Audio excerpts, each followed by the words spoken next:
तो दोस्तों आज की इस वीडियो में हम बात करने जा रहे हैं डेयर डेविल बॉर्न ऑर्गन नाम की इस मूवी के बारे में, जो कि एक तरह से सीरीज है, हमें ये देखने को मिल रही है और ये डिज्नी प्लस के लिए स्पेशल बनाई गई है।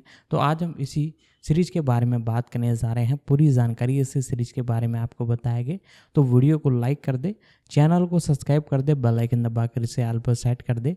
तो उसके बारे में हम जानना चालू करते हैं। डेयर डेविल बॉर्न अगेन एक आगामी अमेरिकी टेलीविजन श्रृंखला है जिसे डेरियो स्कारडापेन और मैट कॉर्मन और क्रिस ऑड ने स्ट्रीमिंग सेवा डिज्नी प्लस के लिए बनाया है, जो डेयर डेविल के चरित्र पर आधारित मार्वल कॉमिक्स पर आधारित है। यह मार्वल सिनेमैटिक यूनिवर्स (एमसीयू) में मार्वल स्टूडियोज द्वारा अपने मार्वल टेलीविजन लेबल निर्मित 13वीं टेलीविजन श्रृंखला होने का इरादा है, जो फ्रेंचाइजी की फिल्मों के साथ निरंतरता साझा करती है। बॉर्न अगेन डेयर डेविल 2015 से 2018 का पुनरुद्धार और निरंतरता है, जो पिछली मार्वल टेलीविजन प्रोडक्शन कंपनी द्वारा निर्मित और मूल रूप से नेटफ्लिक्स पर रिलीज की गई एक पुरानी सीरीज है। स्कारडापेन जस्टिन बेंसन और आरोन मूरहेड के साथ मुख्य निर्देशक के रूप में शोरनर के रूप में काम करते हैं।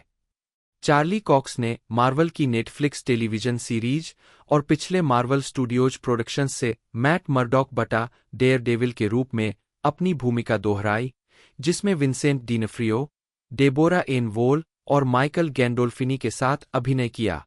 Margherita Levieva, Elden Henson, Wilson Bethel, Zabryna Guevara, Nikki M. James, Genneya Walton, Arty Froushan, Clark Johnson, Ayelet Zurer और जॉन बर्नथल भी पहले सीजन में अभिनय करते हैं। 2018 में डेयर डेविल के रद्द होने के बाद कॉक्स और डीनफ्रियो ने 2021 में शुरू होने वाले मार्वल स्टूडियो प्रोजेक्ट्स के लिए अपनी भूमिकाओं को दोहराया।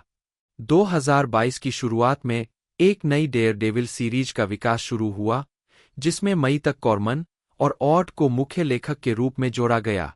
उन्होंने सीरीज को नेटफ्लिक्स सीरीज की तुलना में एक एपिसोडिक संरचना और हल्का स्वर दिया।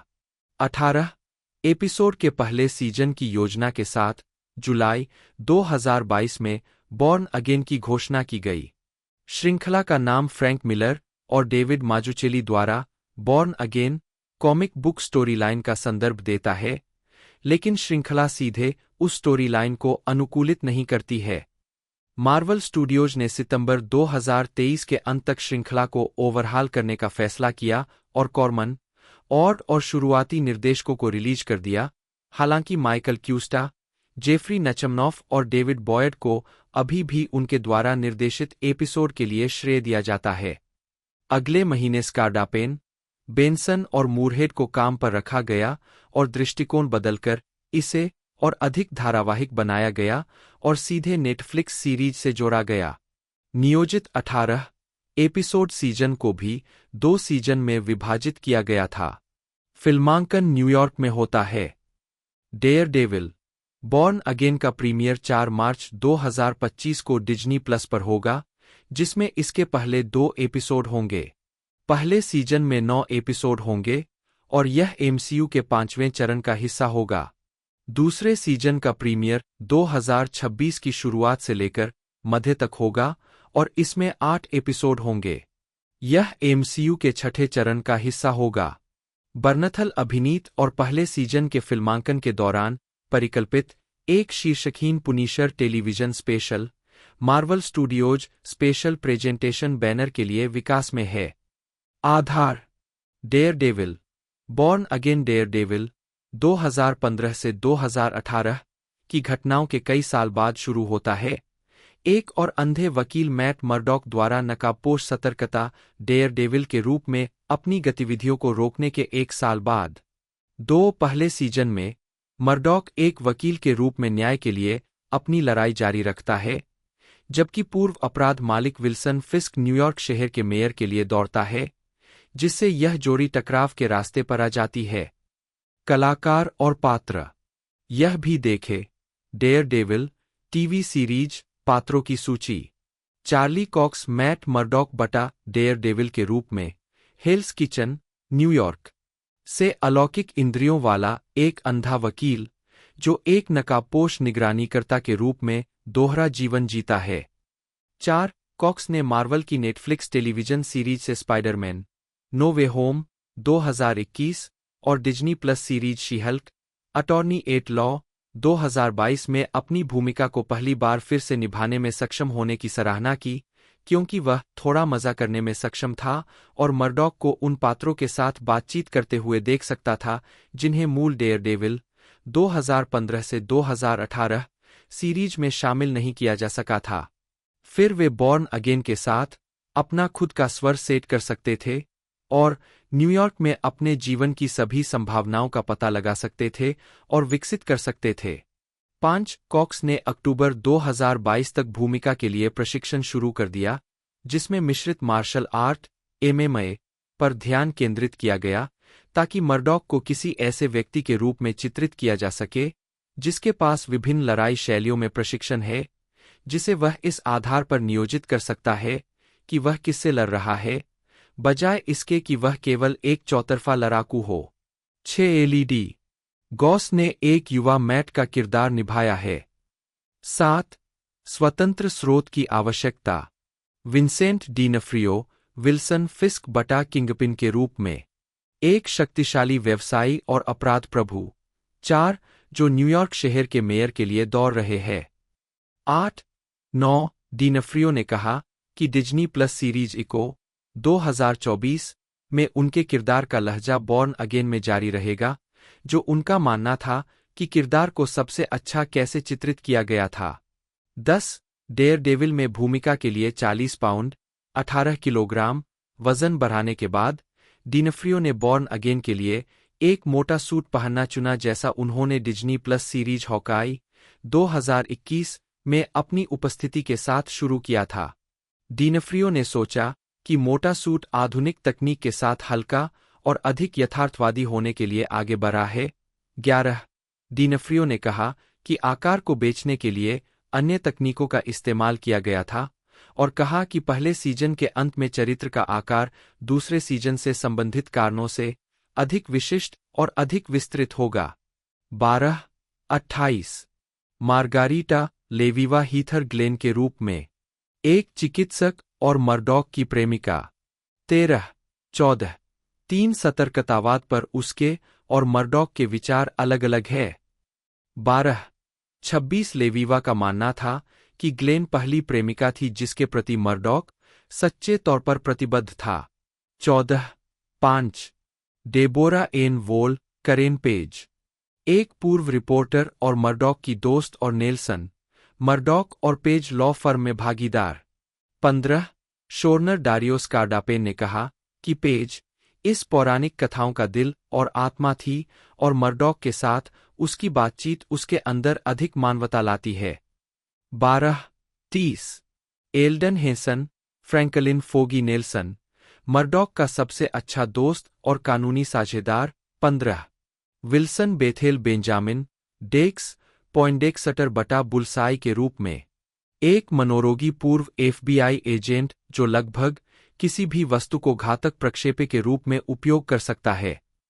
फिस्क द्वारा उसकी पीठ तोड़ने से पहले उसने फिस्क के लिए डेयरडेविल का भेष धारण किया था।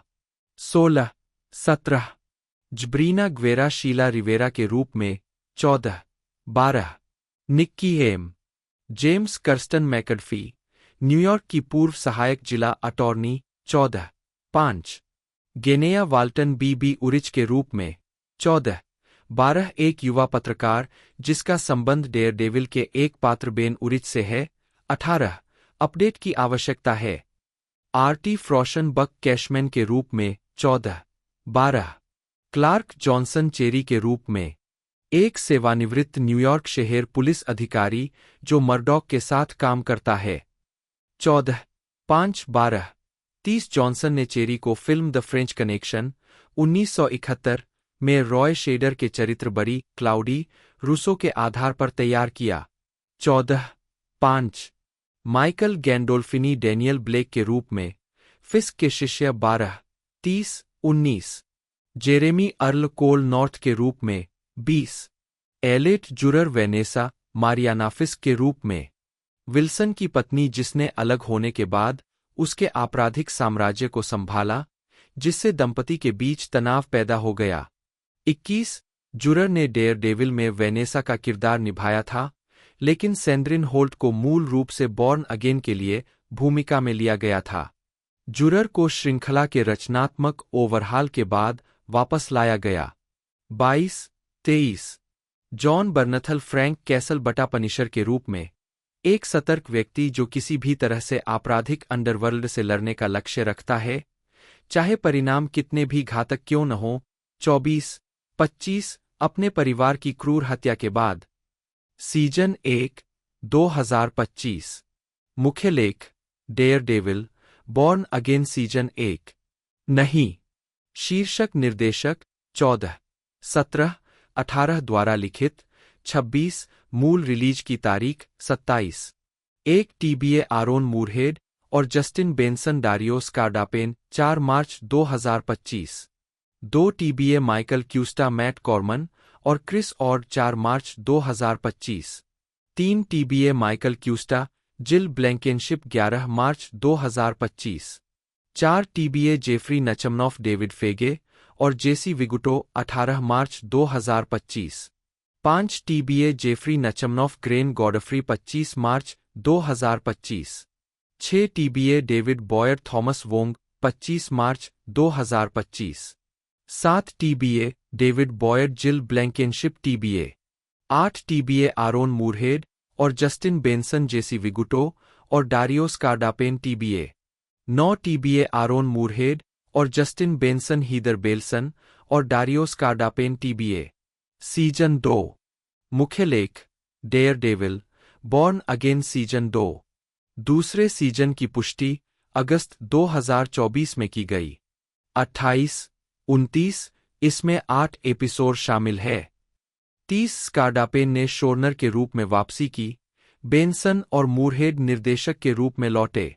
2 फिल्मांकन फरवरी के अंत से जुलाई 2025 तक हो रहा है।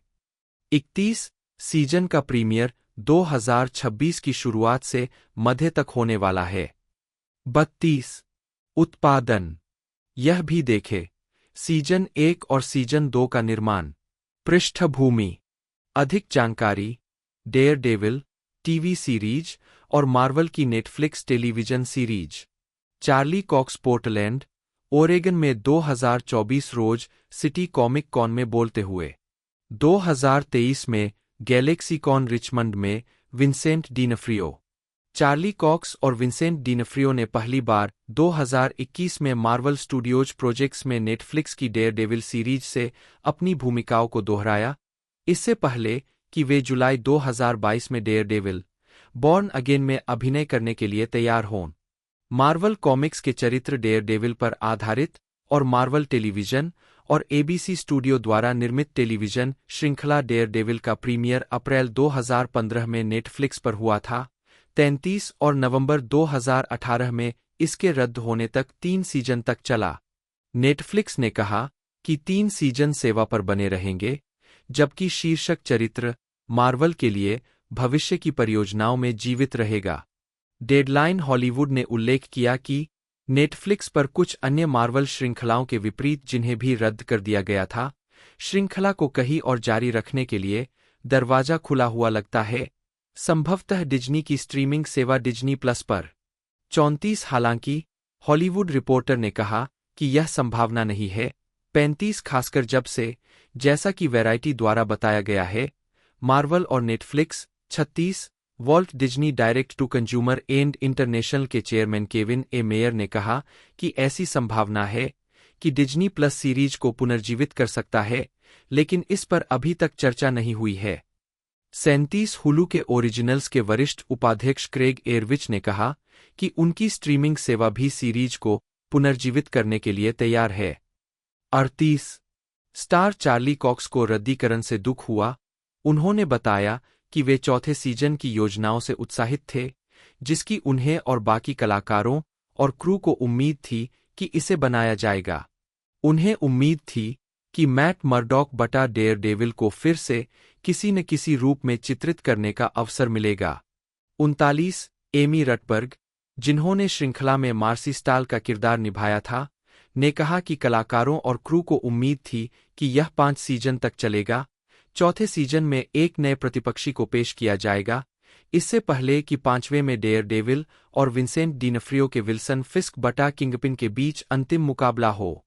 40 जब मार्वल स्टूडियोज ने अपने साझा ब्रह्मांड मार्वल सिनेमैटिक यूनिवर्स (MCU) के भीतर डेयरडेविल फ्रेंचाइजी को जारी रखने के बारे में चर्चा शुरू की, तो स्टूडियो के अध्यक्ष केविन फीगे ने जोर देकर कहा कि वे कॉक्स और डिनफ्रियो को वापस लाए, यह महसूस करते हुए कि यह जोड़ी अपने पात्रों से अटूट रूप से जुड़ी हुई थी क्योंकि MCU अभिनेता रॉबर्ट डाउनी जूनियर और क्रिस इवांस क्रमशः टोनी स्टार्क बटा आयरन मैन और स्टीव रोजर्स बटा कैप्टन अमेरिका से थे। 2 फीगे ने जून 2020 में MCU में मर्डॉक के रूप में अपनी भूमिका को फिर से शुरू करने के बारे में कॉक्स से संपर्क किया। 41 और उन्होंने घोषणा की कि कॉक्स दिसंबर 2021 में भविष्य की मार्वल स्टूडियो परियोजनाओं के लिए लौट रहे थे। 42 कॉक्स ने पहली बार फिल्म स्पाइडरमैन नो वे होम 2021। 43 मार्च 2022 में डेयरडेविल को नेटफ्लिक्स से डिज्नी प्लस पर ले जाया गया, जब सीरीज के लिए नेटफ्लिक्स का लाइसेंस समाप्त हो गया और डिज्नी ने अधिकार वापस ले लिए। विकास प्रारंभिक कार्य मार्वल स्टूडियोज ने जनवरी 2022 में डेयरडेविल के नेतृत्व वाली एक नई श्रृंखला बनाने का फैसला किया। 24 नो वे होम और हॉकाई में दिखाई देने के बाद 2 कॉक्स ने मार्च में ऐसी श्रृंखला पर चर्चा की। उनका मानना था कि इसे पिछली श्रृंखला के अंत के कुछ साल बाद शुरू करना चाहिए और फिर से कल्पना करनी चाहिए। 47 इस बारे में कि क्या इसे नेटफ्लिक्स श्रृंखला की तरह टीवीए में रेट किया जाना चाहिए, उनका मानना था कि मार्वल स्टूडियो उस रेटिंग के बिना चरित्र का एक वफादार संस्करण बनाने में सक्षम होगा। हालांकि उन्होंने कॉमिक्स को अधिक रोमांचक, पठनीय, संबंधित पाया जब यह एक अंधेरे स्थान में रहता है, जैसे कि ब्रायन माइकल बेंडिस और एलेक्स मालेव की कॉमिक्स पर रन। 48 कॉक्स को उम्मीद थी कि नई श्रृंखला में फ्रैंक मिलर और डेविड माजुचेली की कॉमिक्स से बॉर्न अगेन कहानी का अधिक विश्वसनीय अनुकूलन हो सकता है, मूल श्रृंखला की तुलना में, जिसने अपने तीसरे सीजन के लिए उस कहानी से प्रेरणा ली थी। 48 उन्होंने कहानी को एक तरह की पीजी कॉमिक के रूप में वर्णित किया और इस बात के लिए एक मार्गदर्शिका दी कि श्रृंखला उस रेटिंग के साथ कैसे काम कर सकती है। 48 बाद में मार्च में एक डेयरडेविल रीबूट श्रृंखला के विकास की सूचना मिली थी, जिसमें फीज और Marvel studios production and development समूह के कार्यकारी क्रिस गैरी निर्माता थे। 49, 50, 51 मई के अंत में इस श्रृंखला के डिज्नी प्लस के लिए विकास की पुष्टि की गई थी, जिसमें मैट कॉर्मन और क्रिस ऑड मुख्य लेखक और कार्यकारी निर्माता के रूप में जुड़े थे। 52, 53 हॉलीवुड रिपोर्टर और डेडलाइन हॉलीवुड दोनों ने इसे मूल श्रृंखला के चौथे सीजन के रूप में वर्णित किया।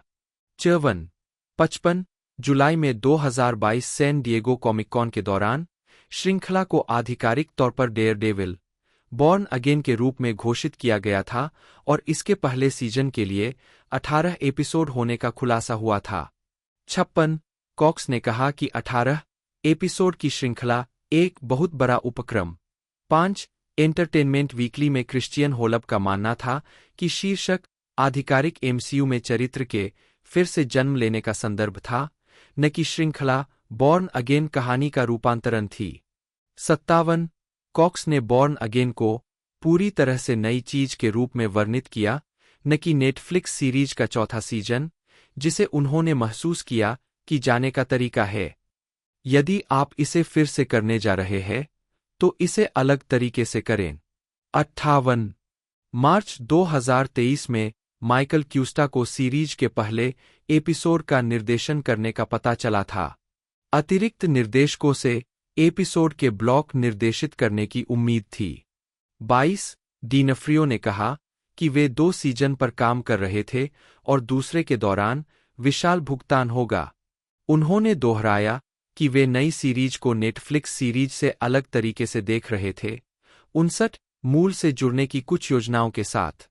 60 जेफरी नचमनॉफ और क्लार्क जॉनसन, जो पहले Marvel Netflix series Luke Cage 2016 से 2018 के निर्देशक थेमी में अतिरिक्त निर्देशकों के रूप में सीरीज में शामिल हुए, जॉनसन को 2 एपिसोड निर्देशित करने के लिए काम पर रखा गया। 61 डेविड बॉयड को भी निर्देशित करने के लिए तैयार किया गया था। 63 रचनात्मक सुधार। सितंबर 2023 के अंत तक, जबकि 2023 हॉलीवुड श्रम विवादों के कारण उत्पादन रोक दिया गया था, मार्वल स्टूडियो ने एक नई रचनात्मक दिशा के साथ श्रृंखला को ओवरहाल करने का फैसला किया। 49 एपिसोड के लिए फिल्मांकन तब तक काफी हद तक पूरा हो गया था। 64 मार्वल स्टूडियो ने उस फुटेज की समीक्षा की थी और फैसला किया था कि बॉर्न अगेन काम नहीं कर रहा था। 49 कॉर्मन और ऑड को मुख्य लेखकों के रूप में जाने दिया गया, जैसा कि श्रृंखला के शेष भाग के लिए निर्देशक थे, और स्टूडियो ने नए लेखकों और निर्देशकों की तलाश शुरू कर दी। हॉलीवुड रिपोर्टर ने बताया कि कॉर्मन और ऑड का एपिसोडिक टेक नेटफ्लिक्स श्रृंखला से एक बड़ा विचलन था, जिसमें कॉक्स चौथे एपिसोड तक डेयरडेविल की वेशभूषा में नहीं दिखाई दिए। 49 कॉक्स और डिनफ्रियो को यकीन नहीं था कि मूल दृष्टिकोण काम कर रहा था। 64 कॉक्स ने कहा कि यह भ्रमित करने वाला था कि बोर्न अगेन नेटफ्लिक्स सीरीज की सीधी निरंतरता या पूर्ण रीबूट नहीं था। मार्वल स्टूडियोज में स्ट्रीमिंग, टेलीविजन और एनिमेशन के प्रमुख ब्रैड विंडरबाम ने कहा कि स्टूडियो का मानना था कि वे डेयरडेविल के इतिहास के साथ ढीला खेल सकते हैं, लेकिन जब उन्होंने समीक्षा की कि अब तक क्या शूट किया गया था, तो उन्हें एहसास हुआ कि उन्हें या तो नेटफ्लिक्स सीरीज को पूरी तरह से अपनाना होगा या नए सिरे से शुरुआत करनी होगी। 2 डिनफ्रियो ने कहा कि यह विशेष रूप से फीज ही थे जिन्होंने उनकी और कॉक्स की बात सुनी जब जोरी ने परियोजना के बारे में अपनी चिंताओं को व्यक्त किया। 64 नेटफ्लिक्स की Daredevil spin-off series the Punisher 2017 से 2019 के लेखक डारियो स्कारडापेन को अक्टूबर 2023 में बॉर्न अगेन के लिए शोरूनर के रूप में काम पर रखा गया था। 65 यह तब हुआ जब मार्वल ने टेलीविजन प्रोडक्शन के लिए अपने दृष्टिकोण को बदल दिया और मुख्य लेखकों के बजाय अधिक पारंपरिक शोरूनर रखे। 49 फिल्म निर्माण जोड़ी जस्टिन बेंसन और आरोन मूरहेड, जिन्होंने पहले Marvel studios series moon night 2022 और लोकी 2023 के दूसरे सीजन पर काम किया था, को पहले सीजन के शेष एपिसोड का निर्देशन करने के लिए काम पर रखा गया था। 65 स्कारडापेन के शामिल होने के तुरंत बाद रचनात्मक टीम ने फैसला किया कि बॉर्न अगेन को नेटफ्लिक्स श्रृंखला के स्वर को वापस लाना चाहिए और पूरी तरह से रीसेट होने के बजाय इससे स्टोरी लाइन जारी रखनी चाहिए। 66 नवंबर 2023 में बेंसन और मूरहेड ने कहा कि वे मौजूदा फुटेज की समीक्षा कर रहे थे और अपने निर्देशन की नींव को सूचित करने के लिए नेटफ्लिक्स श्रृंखला सहित पिछले डेयरडेविल सामग्री को देख रहे थे। 67 उन्होंने कहा कि वे मिलर के बॉर्न अगेन रन के प्रशंसक थे और बेंसन ने कहा कि वह एक बहुत बड़ा कॉमिक बुक आदमी नहीं होने के बावजूद एक बच्चे के रूप में डेयरडेविल के प्रशंसक थे। 68 दोनों ने कहा कि यह उनका पहला एमसीयू प्रोजेक्ट था, जहां वे मून नाइट और लोकी के साथ गहरे अंत में फेंक दिए जाने के बाद जल्दी ही अपना पैर जमाने में सक्षम थे। वे बॉर्न अगेन की अधिक जमीनी शैली के साथ काम करने में अधिक सहज थे, जो कि उनकी स्वतंत्र फिल्मों के समान है। 69 डिनफ्रियो ने कहा कि निर्देशक मार्वल की सबसे बेहतरीन प्रतिभा थे। 66 और उन्हें पूरा भरोसा था कि उनके शामिल होने के बाद सीरीज कामयाब होगी। उनके दोस्त और मून नाइट के सहकलाकार एथन हॉक ने डिनफ्रियो को इस जोड़ी के साथ काम करने के अपने सकारात्मक अनुभव के बारे में बताया और डिनफ्रियो लोकी पर उनके काम के भी प्रशंसक थे, विशेषकर वे हिंसा से कैसे निपटते हैं।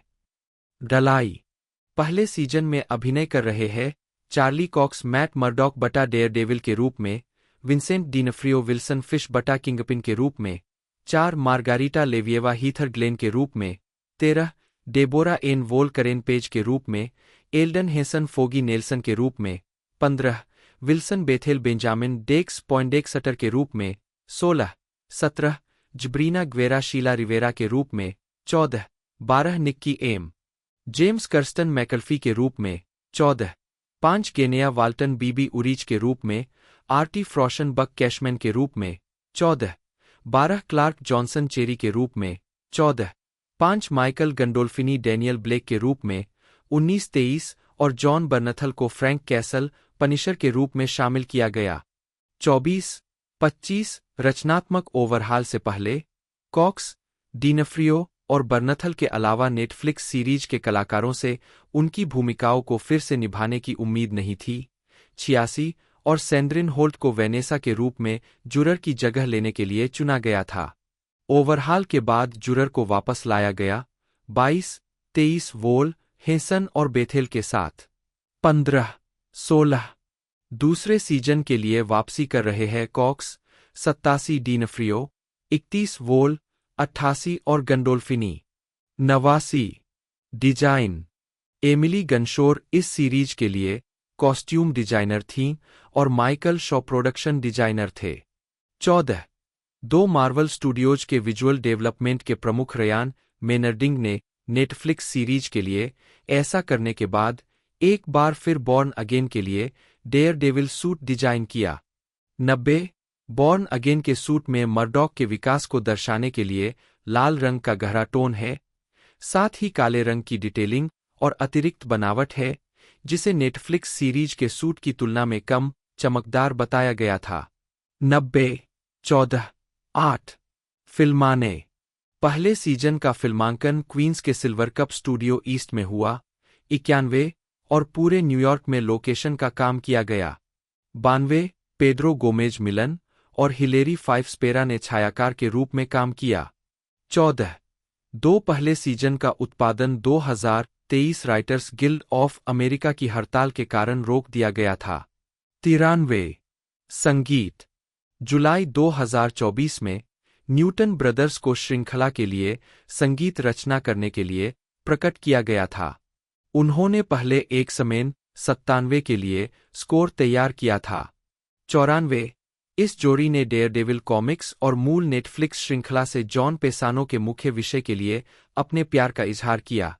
95 पेसानो के विषय का उपयोग शेहल्क और डिज्नी प्लस एनिमेटेड श्रृंखला योर फ्रेंडली नेबरहुड स्पाइडरमैन 2025 वर्तमान में डेयरडेविल की उपस्थिति के लिए संक्षेप में किया गया था। 95 96 मुक्त करना डेयरडेविल बॉर्न अगेन का प्रीमियर 4 मार्च 2025 को डिज्नी प्लस पर इसके पहले 2 एपिसोड के साथ होना तय है। 97 98 पहले सीजन में 9 एपिसोड शामिल होंगे। 29 यह सीजन एमसीयू के फेज 5 का हिस्सा बनने के लिए तैयार है। 56 और इसे मार्वल स्टूडियोज के मार्वल टेलीविजन लेबल के तहत रिलीज किया जा रहा है। 75 दूसरे सीजन का प्रीमियर 2026 के मध्य शुरुआत में होना तय है। 32 और इसमें 8 एपिसोड शामिल होंगे। 30 यह एमसीयू के छठे चरण का हिस्सा होगा। उद्धरण वांछित विंडरबाम को उम्मीद है कि भविष्य के सीजन सालाना जारी किए जा सकते हैं। 32 टेलीविजन विशेष अधिक जानकारी मार्वल सिनेमैटिक यूनिवर्स चरण 6 शीर्षकहीन पुनीशर विशेष फरवरी 2025 में बर्नथल को Marvel Studios special presentation banner के एक अनटाइटल्ड टेलीविजन स्पेशल में फ्रैंक कैसल बटा पनिशर के रूप में अपनी भूमिका को फिर से निभाने के लिए प्रकट किया गया था। रेनाल्डो मार्कस ग्रीन को स्पेशल का निर्देशन करने और बर्नथल के साथ इसे सहलेखन करने के लिए तैयार किया गया था। इस स्पेशल की कल्पना बॉर्न अगेन के पहले सीजन के फिल्मांकन के दौरान की गई थी। 99 और इसे सीरीज के दूसरे सीजन के साथ 2026 में डिज्नी प्लस पर रिलीज किया जाएगा। व्यक्तिगत जीवन सितंबर 2018 में कॉक्स ने ब्रॉन टीवी की कार्यकारी उपाध्यक्ष सामंथा थॉमस से शादी की, जिनसे उनकी एक बेटी और एक बेटा है। 43, 44, 45, 46 अपनी शादी के समय वे दोनों मार्वल टेलीविजन के लिए काम करते थे, जहां थॉमस ओरिजिनल प्रोग्रामिंग के उपाध्यक्ष थे और कॉक्स ने डेयर डेविल में अभिनय किया था। 44-47 परिवार कनेक्टिकट में रहता है। 48 कॉक्स पहले न्यूयॉर्क शहर, लॉस एंजल्स और लंदन के चेल्सी और हाईब्री इलाकों में रह चुके हैं। 49-50 वह एक फुटबॉल प्रशंसक है और आर्सेनल एफसी का समर्थन करते हैं।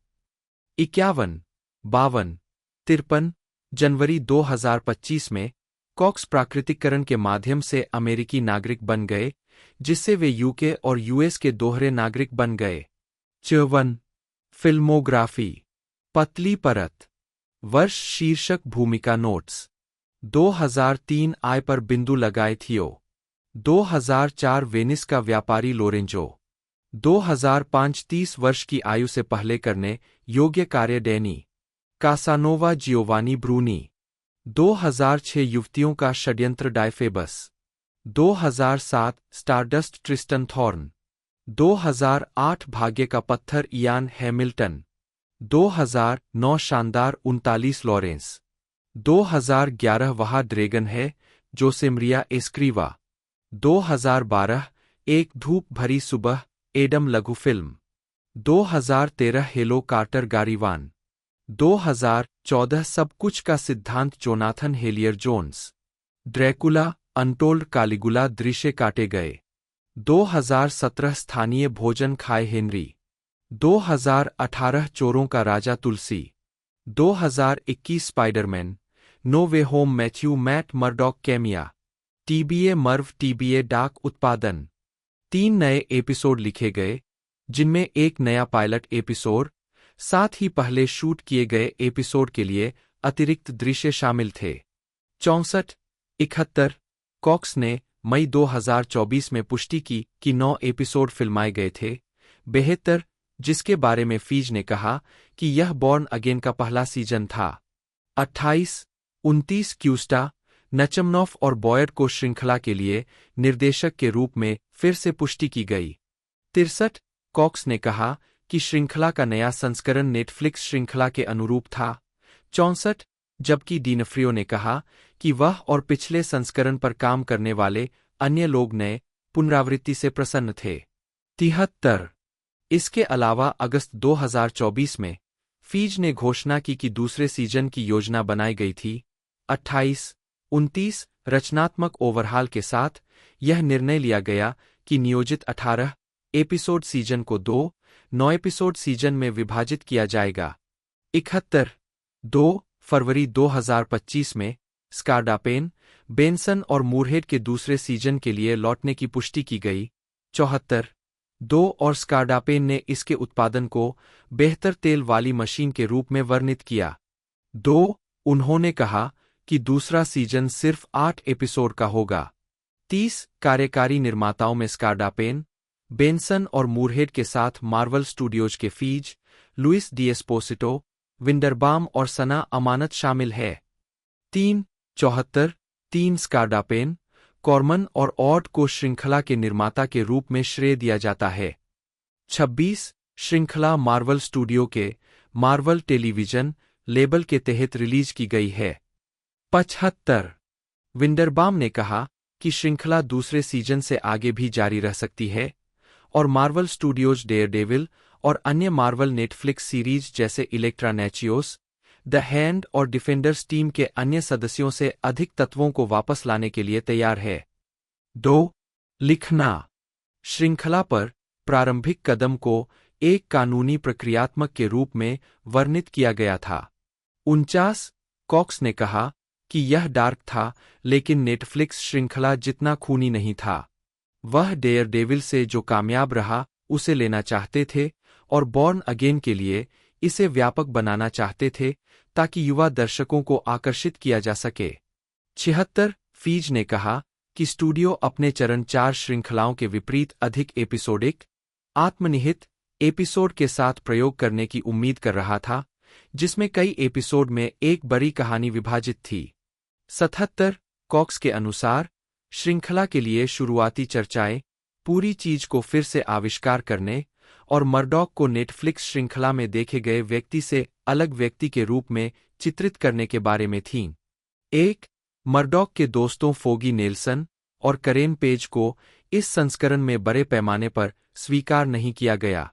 रचनात्मक ओवरहाल के बाद धारावाहिक तत्वों को जोड़ा जाना तय था।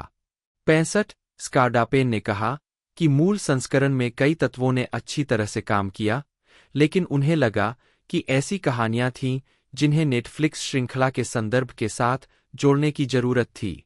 2, उनका पायलट नेटफ्लिक्स श्रृंखला और बॉर्न अगेन के बीच एक सेतु का काम करता है। 78, जो डेयरडेविल के अंत के कुछ साल बाद मर्डॉक, नेल्सन और पेज के साथ अपनी लॉ फर्म चला रहा था और एक साथ काफी अच्छी लय रखता था। एक, विंडरबाम ने कहा कि रचनात्मक ओवरहाल के बाद बॉर्न अगेन को नेटफ्लिक्स श्रृंखला के साथ जोड़ने के लिए मार्वल स्टूडियोज का दृष्टिकोण लोकी और एनिमेटेड श्रृंखला एक्स-मेन 97, 2024 वर्तमान द्वारा नई कहानियों को स्थापित करने के लिए अपने पात्रों के पूर्व पुनरावृत्तियों को सम्मानित करने के तरीके से प्रभावित था। 79 कलाकारों ने कहा कि नेटफ्लिक्स सीरीज की घटनाएं उनके पात्रों के इतिहास का हिस्सा थीं और कुछ नई कहानियां हैं जो मूल की घटनाओं पर आधारित है, लेकिन वे पिछली घटनाओं पर बहुत अधिक ध्यान नहीं देना चाहते थे या नए दर्शकों को अलग-थलग नहीं करना चाहते थे जिन्होंने नेटफ्लिक्स सीरीज नहीं देखी थी। कॉक्स ने नेटफ्लिक्स सीरीज का सम्मान करने और उस इतिहास पर बहुत अधिक निर्भर न होने के बीच स्कार्डापेन के संतुलन की प्रशंसा की। सहकलाकार जॉन बर्नथल ने कहा कि अतीत से पात्रों के लिए कोई भी बड़ा विचलन किसी कारण से किया गया था, न कि केवल एक अलग विचार आजमाने के लिए। 80, मार्वल स्टूडियोज की एमसीयू के लिए बड़ी योजनाओं के कारण सीरीज के लिए स्कार्डापेन के कुछ शुरुआती विचारों को ठुकरा दिया गया था, लेकिन उनके पास अन्यथा एक विशिष्ट डेयरडेविल कहानी बताने के लिए छूट थी। डेयरडेविल, नो वे होम और Disney plus series She Hulk, attorney at law 2022 में चरित्र की उपस्थिति उसके इतिहास का हिस्सा है।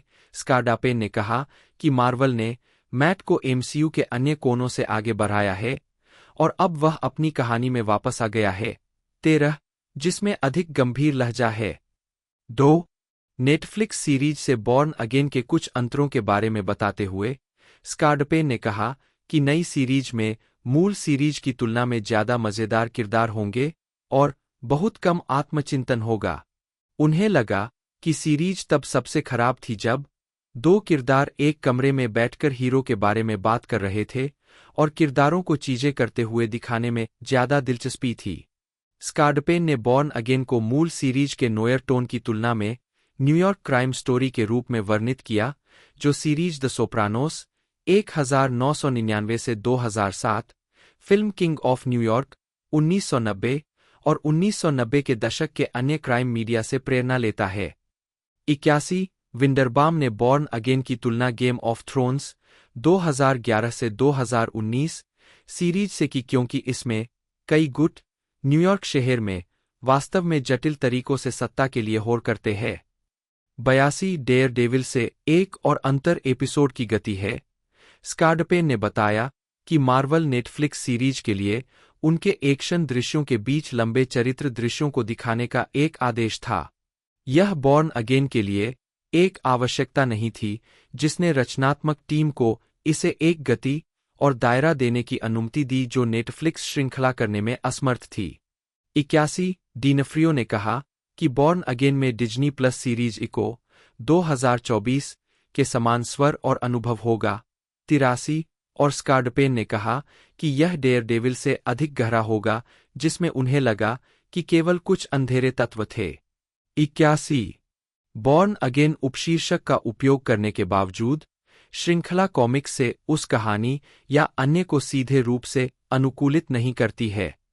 84, यह डेयरडेविल के चौथे सीजन के लिए नियोजित सामग्री में से किसी को भी शामिल नहीं करता है।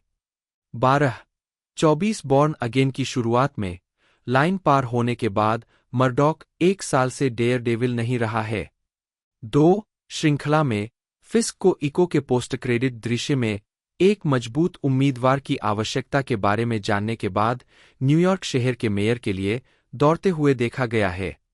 8, 9, 85, स्कार्डापेन ने कहा की श्रृंखला एक टू-हैंडर थी जिसमें मर्डॉक और फिस्क दोनों की खोज की गई थी। 14 4 हालांकि फिस्क प्रमुख खलनायक है, श्रृंखला में अन्य प्रतिपक्षी है। डारियोस कार्डापेन, जन्म 20 मई 1966, एक अमेरिकी टेलीविजन निर्माता और पटकथा लेखक है। उन्हें मार्वल सिनेमैटिक यूनिवर्स की 2 टेलीविजन सीरीज में उनके काम के लिए जाना जाता है, जिसमें द पनिशर 2017 से 2019 के निर्माता और लेखक के रूप में काम करना और डेयरडेविल बॉर्न अगेन 2025 के शोरनर के रूप में काम करना शामिल है। आजीविका। पटकथा लेखक बनने से पहले स्कारडापेन ने लॉस एंजिल्स में एक पत्रकार के रूप में काम किया। 2009 में उन्होंने क्लिफ कर्टिस अभिनीत एनबीसी की ट्रॉमा बनाई। उनकी अन्य पटकथा लेखन क्रेडिट में चेस, डोमिनियन और स्टेट ऑफ अफेयर्स शामिल है। उन्होंने एफएक्स के द ब्रिज और अमेज़न प्राइम वीडियो के जैक रयान पर एक लेखक और सलाहकार निर्माता के रूप में भी काम किया, साथ ही नेटफ्लिक्स के द पनिशर पर एक लेखक और कार्यकारी निर्माता के रूप में भी काम किया। 2 स्कारडापेन के फिल्मी काम में 1993 की पोस्ट से, जिसमें मारियो वान पीबल्स ने अभिनय किया था, और 2022 की मेमोरी, जिसमें लियाम नीसन ने अभिनय किया था, का लेखन शामिल है। अक्टूबर 2023 में यह घोषणा की गई कि Scardapane Disney plus show Daredevil Born Again के शोरनर के रूप में काम करेंगे। 3 उन्होंने श्रृंखला के रचनात्मक ओवरहाल के बाद मैट कॉर्मन और क्रिस ऑड से पद संभाला। चार्ली थॉमस कॉक्स, 1 जन्म 15 दिसंबर 1982, 2 एक अंग्रेजी अभिनेता है।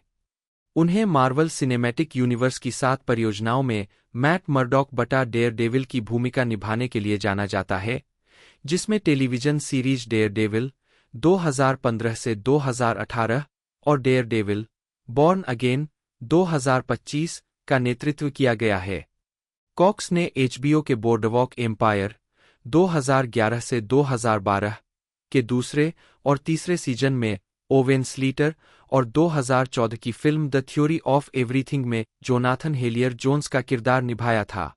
अभी हाल ही में उन्होंने आरटी ड्रामा सीरीज किन 2021 से 2023 और नेटफ्लिक्स की जासूसी मिनी सीरीज ट्रेसन 2022 में अभिनय किया।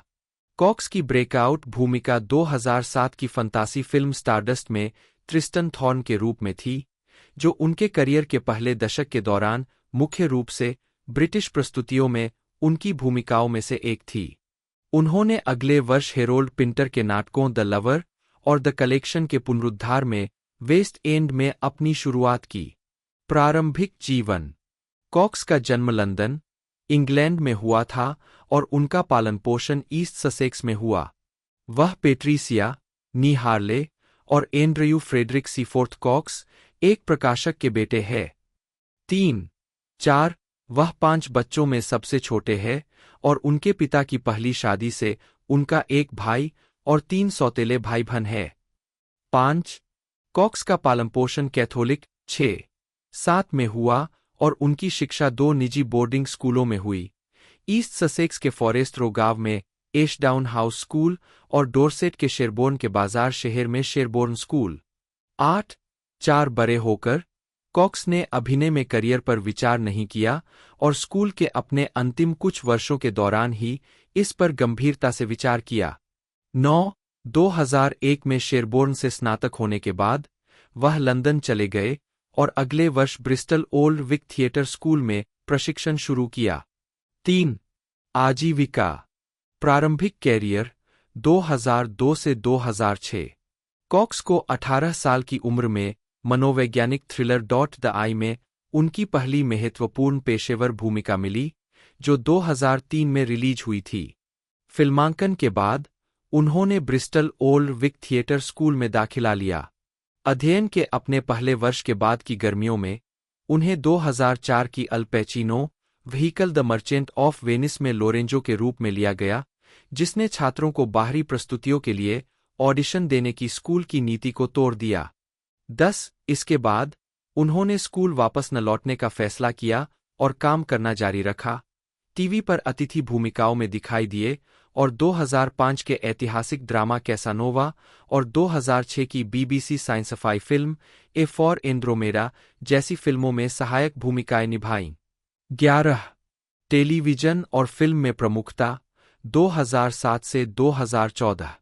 कॉक्स की ब्रेकआउट भूमिका 2007 की फंतासी फिल्म स्टारडस्ट में मुख्य नायक ट्रिस्टन थॉर्न के रूप में थी, जिसमें उन्होंने क्लेयर डेंस के साथ अभिनय किया था।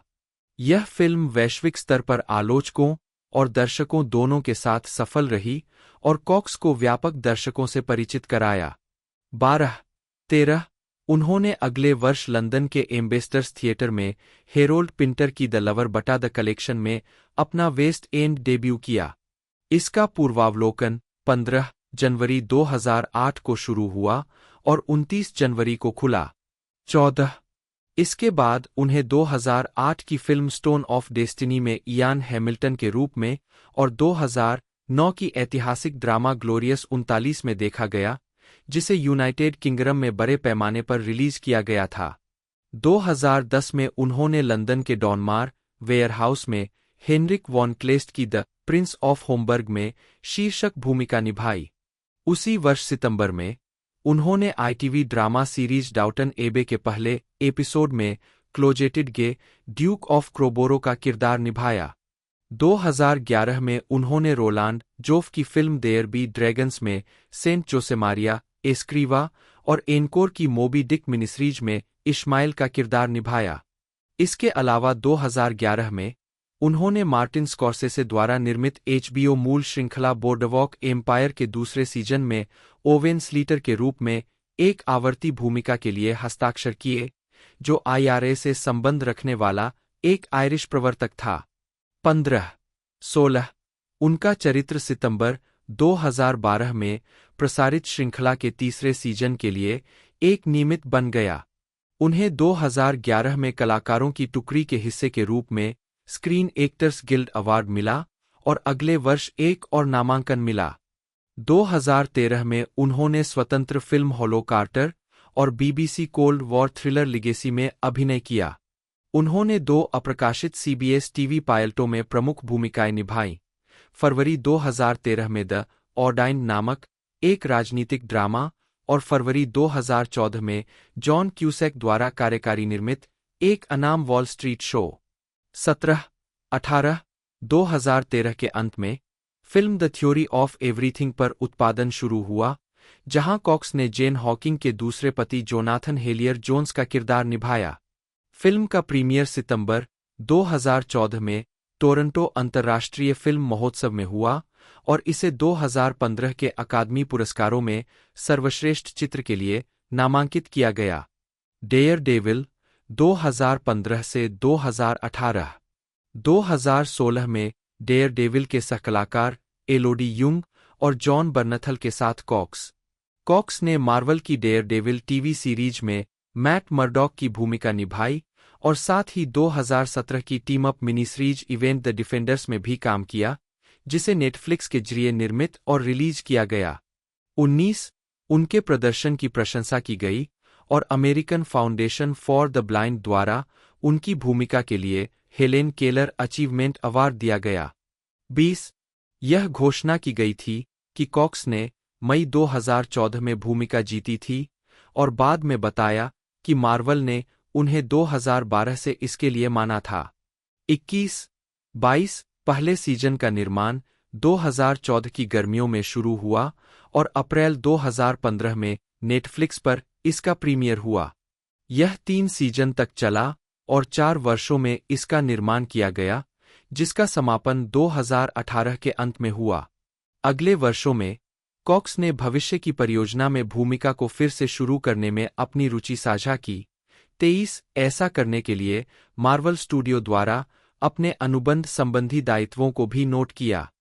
24 डेयर डेविल के फिल्मांकन सीजन के बीच कॉक्स ने न्यूयॉर्क थिएटर में अपनी शुरुआत की। मैनहट्टन थिएटर क्लब में इनकॉग्निटो के ऑफ ब्रॉडवे प्रोडक्शन में सहअभिनय किया। 25 2017 के अंत में यह घोषणा की गई कि वह स्ट्रिप्ट के कलाकारों में शामिल हो गए हैं, जो लोरेंजो डी बोनावेंटुरा द्वारा निर्मित एक थ्रिलर है, जिन्होंने कॉक्स की ब्रेकआउट फिल्म स्टारडस्ट का भी निर्माण किया था।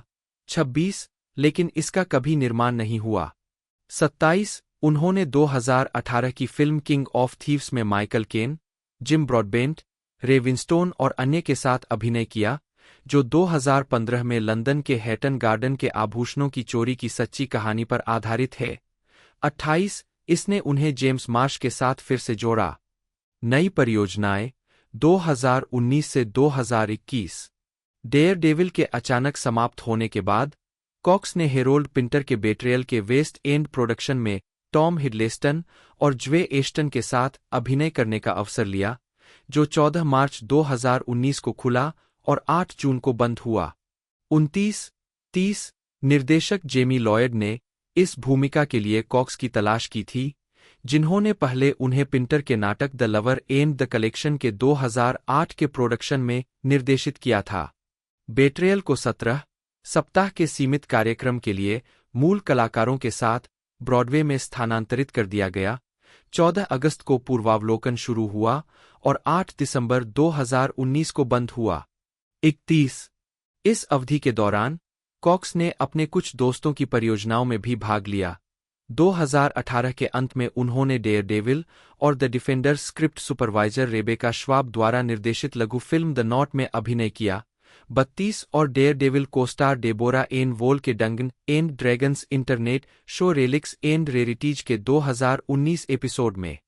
33, 2020 के पतन में कॉक्स ने आरटी डबलिन अपराध श्रृंखला किन का फिल्मांकन शुरू किया, जिसमें उन्होंने Aidan Gillen, Clare Dunne, Maria Doyle Kennedy, Ciaran Hinds और एमेट स्कैनलन के साथ अभिनय किया। 34, 8 भाग की श्रृंखला 9 सितंबर 2021 को अमेरिका और कनाडा में AMC प्लस पर और 12 सितंबर 2021 को आयरलैंड में RT पर जारी की गई थी। 35, शो का दूसरा सीजन 2023 में प्रसारित किया गया था। डेयरडेविल में वापसी 2022 वर्तमान। दिसंबर 2021 में मार्वल स्टूडियोज के अध्यक्ष केविन फीगे ने पुष्टि की कि कॉक्स स्टूडियो के Marvel cinematic universe MCU productions में डेयरडेविल की भूमिका को फिर से निभाएंगे। उस समय उनका पहला प्रोजेक्ट देखा जाना बाकी था। 36, पहला मार्वल स्टूडियोज प्रोडक्शन जिसमें वे दिखाई दिए वह स्पाइडरमैन नो वे होम 2021 था। 37, जिसमें मैट मर्डॉक पीटर पार्कर को मिस्टीरियो की कथित हत्या के लिए कानूनी सलाह देता है। जुलाई 2022 में उन्हें डिज्नी प्लस टेलीविजन श्रृंखला She Hulk, attorney at law 2022 और इको 2024 में भूमिका को फिर से निभाने की पुष्टि की गई और वह अपनी खुद की पुनरुद्धार श्रृंखला डेयरडेविल बॉर्न अगेन 2025 वर्तमान। 38-39 अगस्त 2024 में फीगे ने पुष्टि की कि डेयरडेविल बॉर्न अगेन को दूसरे सीजन के लिए नवीनीकृत किया गया था। कॉक्स ने पुष्टि की कि फिल्मांकन मार्च 2025 तक शुरू होगा। विंसेंट फिलिप डीनफ्रियो बटा डी एनेफारायो बटा, जन्म 30 जून 1959, एक अमेरिकी अभिनेता और फिल्म निर्माता है। उन्हें फिल्म और टेलीविजन दोनों में सहायक और प्रमुख भूमिकाओं के लिए जाना जाता है। उन्हें प्राइम टाइम एमी अवार्ड के लिए नामांकित किया गया है। 1, उनकी भूमिकाओं में फुल मेटल जैकेट 1987 में private Leonard, Gomer Pyle Lawrence, the Whole Wide World 1996 में Robert E. Howard, Men in Black 1997 और मेन इन ब्लैक में Edgar the bug, the series 1997 से 2001, द सेल 2000 में Carl Stargher, Law and Order में New York city police जासूस Robert Goren, Criminal Intent 2001 से 11, Jurassic world 2015 में Victor Wick होस्किंस और Marvel cinematic universe की 4 टेलीविजन सीरीज में विल्सन फिस्क बटा किंगपिन, जिनमें डेयरडेविल 2015 से 2018 और डेयरडेविल बॉर्न अगेन 2025 शामिल है। प्रारंभिक जीवन। डीनफ्रियो का जन्म ब्रुकलिन, न्यूयॉर्क में हुआ था। वह इतालवी वंश का है। उसके पूर्वज नेपल से थे। 2, उनके माता-पिता जेन्नारो और फिलिस डीनफ्रियो की मुलाकात उस समय हुई जब जेन्नारो अमेरिकी वायुसेना के साथ हवाई में तैनात थे। जेन्नारो को एक इंटीरियर डेकोरेटर के रूप में प्रशिक्षित किया गया था, लेकिन उन्होंने अपना अधिकांश खाली समय शौकिया थिएटर में बिताया। 3. विंसेंट 3 भाई बहनों में सबसे छोटे हैं। उनके बड़े भाई बहन एंटोनेट, जन्म 1956, और एलिजाबेथ, जन्म 1957, है, जो फ्लोरिडा के फोर्ट मायर्स बीच में रहने वाली एक अभिनेत्री और ड्रामा कोच है। 4. अपने शुरुआती वर्षों के दौरान उनका पालन पोषण हवाई और कोलोराडो में हुआ। 5. डिनफ्रियो के माता पिता का तलाक तब हुआ जब वह युवा थे। उनकी मां ने बाद में जॉर्ज मेयर से शादी कर ली। वह मेयर की पिछली शादी से पैदा हुए बच्चों गाय और कोनी का सौतेला भाई बन गया। उद्धरण वांछित परिवार फ्लोरिडा के हियालेह इलाके में स्थानांतरित हो गया। डिनफ्रियो ने खुद को एक शर्मीले लड़के के रूप में वर्णित किया है, जो अपने कमरे में बहुत समय बिताता था, अपने दिमाग में रहता था। 6. बाद में उन्हें जादू और हाथ की सफाई में दिलचस्पी हो गई। उन्होंने क्यूबा के मनोरंजनकर्ताओं से सीखा, जिनके पास एक छोटी जादू की दुकान थी। 3. अपनी किशोरावस्था में उन्होंने अपने पिता द्वारा संचालित कई सामुदायिक थिएटरों में सेट निर्माण और ध्वनि उत्पादन में बैकस्टेज काम किया। उद्धरण वांछित उन्होंने Hialeah Miami Lakes senior high school से स्नातक किया। नवंबर 2005 में डिनफ्रियो ने स्वतंत्र फिल्म थंबस्कर में माइक कॉब की भूमिका के लिए स्टॉकहोम इंटरनेशनल फिल्म फेस्टिवल में सर्वश्रेष्ठ अभिनेता का पुरस्कार जीता। 2006 में वे द ब्रेकअप में दिखाई दिए, जिसमें जेनिफर एनिस्टन और विंस वॉन ने वॉन के विलक्षण भाई की भूमिका निभाई। वॉन और वे दो पिछली फिल्मों द सेल 2000 में साथ दिखाई दिए थे, जिसमें वॉन ने डिनफ्रियो के चरित्र का पीछा करने वाले एक FBI एजेंट की भूमिका निभाई थी, और थंबस्कर 2005। वे ऑस्कर विजेता लघु फिल्म द न्यू टेनेंट्स 2009 में दिखाई दिए। 19. अगले कुछ वर्षों में डिनफ्रियो ने निम्नलिखित फिल्मों में सहअभिनय किया: Staten Island 2009, Brooklyn's Finest 2010, Kill the Irishman 2011, Crackers 2011, American Falls 2012, 20 fire with fire 2012 और एस बैकवर्ड्स 2013। 2011 में उन्होंने जेनिफर लिंच की 2012 की फिल्म चेनड, पहले इसका नाम रैबिट था, पर काम करना शुरू किया, जिसमें उन्होंने बॉब का किरदार निभाया है, जो एक सीरियल किलर है जो एक छोटे लड़के रैबिट का अपहरण करता है और उसे अपना शिष्य बनाता है। जब वह बड़ा हो जाता है, तो रैबिट को यह तय करना होता है कि उसे अपने अपहरणकर्ता के नक्शेकदम पर चलना है या भागने की योजना बनानी है। फिल्म की शूटिंग रेजिना और मूस चौ के आसपास के इलाकों में हुई है, दोनों ही सास्काचवान में है। 21 मई 2012 को स्पष्ट हिंसा के कारण फिल्म को MPA द्वारा NC-17 रेटिंग दी गई। जेनिफर लिंच और वितरक दोनों की अपील के बावजूद थिएटर प्रदर्शन और वितरण को अधिकतम करने के लिए दृश्यों में कटौती की गई। 22 जुलाई 2012 में एंकर बे की एक प्रेस विज्ञप्ति में घोषणा की गई कि फिल्म 2 अक्टूबर 2012 को ब्लूरे और DVD पर रिलीज की जाएगी और इसमें हटाए गए दृश्य को शामिल किया जाएगा, जिसमें गला काटा जाना शामिल है, जिसके कारण NC-17 रेटिंग दी गई थी। 14 सितंबर 2011 को यह घोषणा की गई कि डिनफ्रियो नए NBC शो ब्लू टिल्ट में एथन हॉक के साथ अभिनय करेंगे, जिसका नाम लगातार भयानक अपराधों से निपटने के बाद हत्याकांड जासूसों पर पड़ने वाले हानिकारक मनोवैज्ञानिक प्रभावों के नाम पर रखा गया है। 25 डिनफ्रियो और हॉक ने the Newton Boys, Staten Island, Brooklyn's Finest और सिनिस्टर फिल्मों में साथ काम किया था। 1 घंटे का पुलिस ड्रामा, जिसमें डिनफ्रियो सन्नी का किरदार निभाएंगे, मुख्य किरदारों के अपने करियर और पारिवारिक जीवन के बीच संतुलन बनाने के प्रयासों को दर्शाने वाला था। Law and Order Criminal intent के सीजन 10 से ताज़ा लेखक क्रिस ब्रैंकाटो को एपिसोड लिखने के लिए लाया गया था।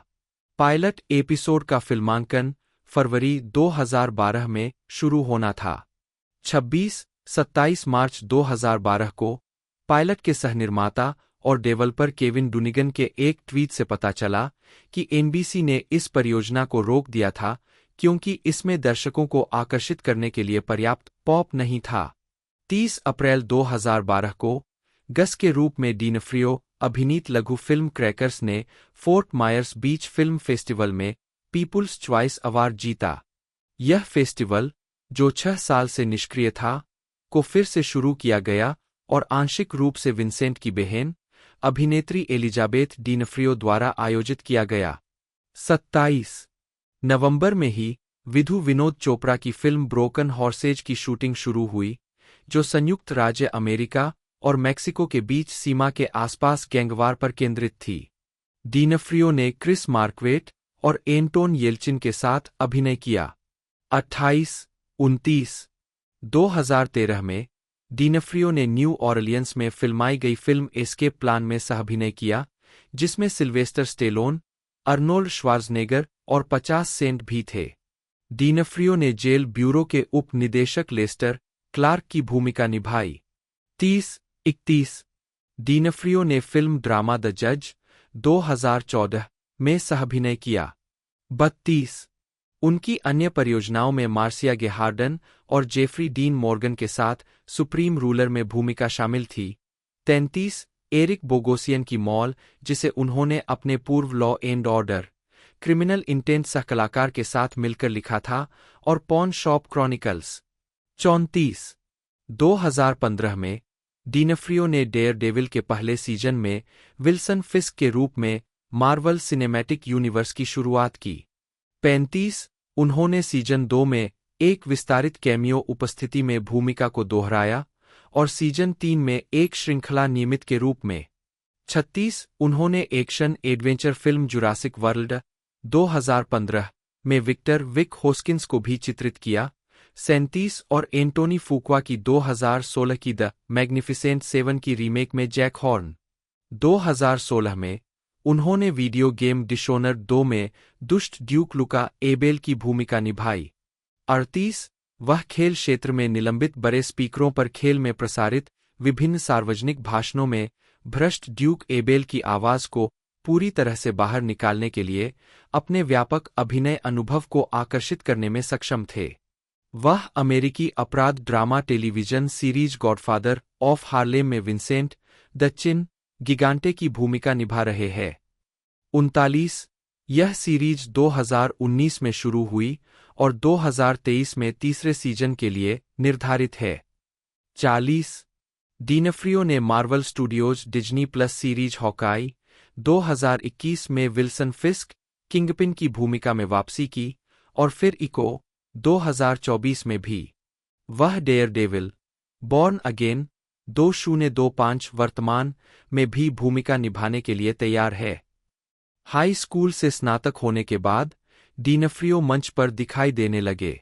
बोल्डर में कोलोराडो विश्वविद्यालय में 18 महीने के कार्यकाल के दौरान वह छोटे सामुदायिक थिएटर प्रस्तुतियों से जुड़े थे।